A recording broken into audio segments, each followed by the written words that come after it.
I was born on March 8, 1995. I was born in Fort Campbell, Kentucky. I was actually born in two states at the same time. Right now, my family consists of me, my dad, my mom, and my two brothers. My dad is a major in the U.S. Army. My mom is a second grade teacher. My older brother is an engineer at Ream.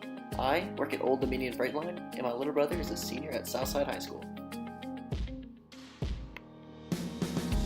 One of my first jobs is when I worked at the Malco Cinema 16 here in Fort Smith. I worked here for 4 years and became an usher supervisor. This is where I trained over 100 people and learned all different kinds of leadership and communication skills. After graduating from Southside High School here in Fort Smith, I found my way to UAFS. Here I became a business major for the last 3.5 years, before I decided to change my degree to organizational leadership. With this degree, I plan on going into human resources. While attending UFES, I discovered the Sigma Nu fraternity. Here, I learned the values love, honor, truth on a deeper level. Recruitment is very important for us. For us to go on and carry out our legacy, we have to recruit. We recruit twice a year, one in the fall and one in the spring, but recruitment never stops for us. We constantly keep going, constantly meeting new guys and helping them find our chapter. During my time in Sigma Nu, I acted as lead chairman. This allowed me to lead by example and help instill the values of love, honor, and truth. Through these acts, our chapter was awarded the highest honor of Rock Chapter due to our outstanding recruitment, leadership, and dedication. Another organization I joined throughout my time at UFES is CAB. CAB recruits through a group interview process. Once into CAB, I was on a community help planning events on campus. This allowed me to work on a team and sharpen my leadership skills as well. I met Brooke through CAB. She herself is an excellent leader and is now our university's parking coordinator. We've been learning and growing from each other for the last 3 years. Brooke has been by my side through many ups and downs that college has thrown at us. Fun fact, she's even my editor throughout this project. Hello. In the last 2.5 years, I've been learning the art of self-defense taught by Elton Hawkins. In this school, I learned boxing, Muay Thai, Kung Fu, American Karate, all tied into self-defense. I've excelled throughout his ranks by simply being dedicated to his teachings and methods. I'm quickly closing the gap on becoming a black belt. Learning this trade is also about giving back to others. It is all about sharing the wealth. In the past, I can be found helping others achieve what I have achieved in the last few years. Elton's recruitment strategy is about using local ads and the word of mouth by getting people willing to learn. I believe great leaders set goals to accomplish throughout their lives. While working towards my black belt may be a different goal than those in the workplace, but it's still an achievement. We all learn from different methods and styles, so throughout this hobby I'm learning how to communicate and use different methods to help each other grow not only as athletes, but as better people. Speaking of goals, one of my goals was to move out of my family's home and start my own family.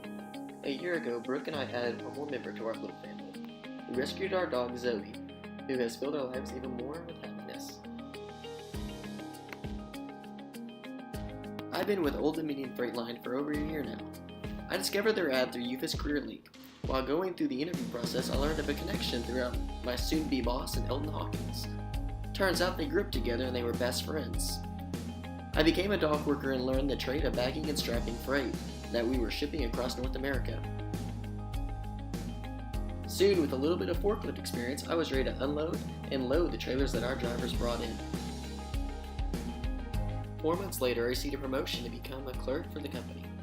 With this promotion, I became the face of our dispatch office. I handle any paperwork our drivers bring in from our companies that we pick up freight from. My job requires me to pay extra attention to detail. One mistake could cost the company thousands of dollars, as well as very unhappy customers. Communication plays a huge role in my job when it comes to dispatching our P&D drivers as well as our line haul drivers. Within the company, I'll go through the 9-month management training program. This will allow me to get the proper training I need for the human resource department. After completing the training, I will be relocated anywhere in the U.S. that has an opening. After college, I plan on starting my family and raising little ones on my own. These are just a few goals that I have set to achieve in my lifetime. Who knows where life will take me the next 5 years.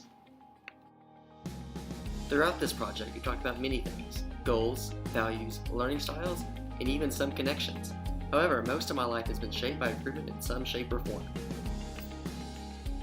Recruitment is the process of having the right person in the right place at the right time. It is critical for organizational performance. Recruitment is a critical activity not just for the HR team, but also for the line of managers who are increasingly involved in the selection process. All those involved in recruitment activities should be equipped with the appropriate knowledge and skills. Research has shown that applicants prefer recruiters who are warm and informative. Recruiters may serve as signals for unnoticed organizational characteristics. Applicants may presume that the recruiter is representative of the organization and its employees. Recruitment is broken into 4 steps: defining the roles, attracting applications, the selection process, and making the appointment. Step 1. Defining the roles. This is the job description. The job analyst leads to writing a job description. This explains the job to the candidates and helps the recruitment process by providing a clear guide to all involved about the requirements of the job. Step 2. Attracting applicants.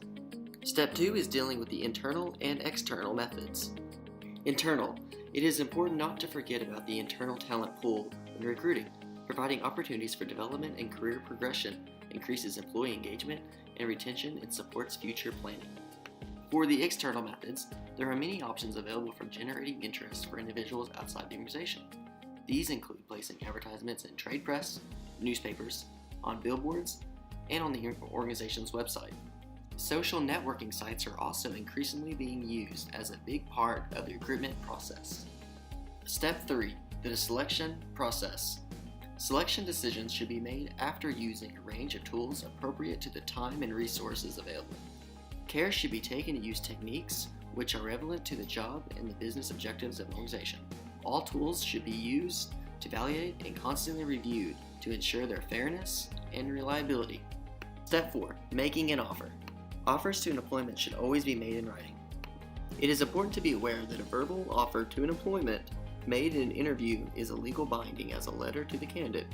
Employers must also be aware of the legal requirements of and what information should be given in the written statement of dimensions of employment. Joining an organization, a well-planned introduction enables new employees to become fully operational quickly and should be integrated into the recruitment process. When it comes to documentation, the recruitment process should be documented accurately and access limited to the recruitment staff. It is good practice to monitor applications and decisions to ensure that equality of opportunity is being allowed. While the task of recruitment may seem daunting and very unimportant, however, recruitment is one of the most important part of an organization. It is essential to have a good recruitment process to attract the right kind of employees to your business's needs. The simple processes of interviewing has not been shown to yield great results in finding long-term employees. Many companies are realizing that time, expense, and expertise spent during the hiring process is well spent if they are rewarded with an employee who will bring a higher level of productivity to not only their own position, but to the betterment of the company as a whole. Job postings are great, and a well-written job description can often lead to you finding your dream candidate, but they're not your only source for talent.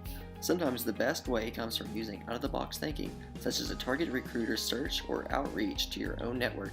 Tap into old professional circles, social media boards, personal contacts, and more. Many industry recruiters underestimate the importance of specialization and insider knowledge. If you are recruiting inside of a specific field, you should get to know the industry like the back of your hand. Use stats, industrial trends, data points, and lots of conversations with people who work in the field. It is said that when it comes to the most qualified and quality candidates available in the given time, 10% of them disappear in the matter of 10 days. Meanwhile, the average time it takes for companies to fill a position is around 29 days.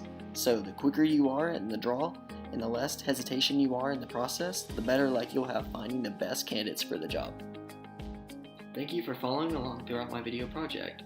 I had a lot of fun making this video. I hope that you guys learned something about recruitment as I tie it into my life. Recruitment is used in many different areas, whether that be for jobs, organizations, student enrollment, and even sports teams. I'm excited to see where life takes me, and I'm always ready to take on new tasks and adventures. I try and shoot for that out-of-the-box style thinking when it comes to everyday life. Sometimes life doesn't need to be too serious. Special thanks to our editor, Brooke, our videographer, Brooke, the narrator, myself, Connor, and artist, Connor.